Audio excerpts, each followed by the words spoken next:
তোকে কতবার করে নিষেধ করছিলাম এই ছেলেকে বিয়ে করবি না? আমি ওকে ছাড়া থাকতে পারবো না রে। তাকে বিয়ে করার জন্য একটা আবাসিক হোটেলে এসে উঠছিস, লোকজন জানাজানি হলে মান সম্মান থাকবে? এখন দরজা ভেঙে ভেতরে ঢুকলেন কেন? রুমটা সার্চ করুন।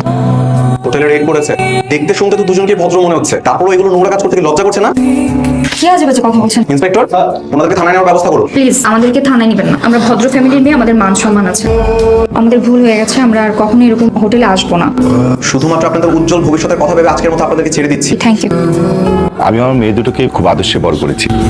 এরকম লক্ষ্মী মেয়ে একটা খুঁজছিলাম। তাহলে কি আমরা বিয়ের কথাবার্তা নিয়ে একটু সামনে আগাতে পারি? জি জি অবশ্যই। কোনো সমস্যা? আমার ছোট ভাই ও পেশায় একজন ম্যাজিস্ট্রেট। বাবা মারা যাওয়ার পরে আমরা দুইটা ভাই একেবারে বন্ধুর মতো বড় হয়েছি। তো আমরা দুটো ভাই এক জায়গায় বসেই সিদ্ধান্ত নেই। আপনি এখানে কেন? ও হচ্ছে নন্দিনী, মোনার ছোট বোন। তার মানে এটা আপনাদের বাসা? বসে কথা বল। না ভাইয়া, উঠে চলে আসো, এই বিয়ে হবে না। কেন? আমি বলেছি এই বিয়েটা হবে না। ভাইয়া উঠে আসতে বলছি, উঠে আসো।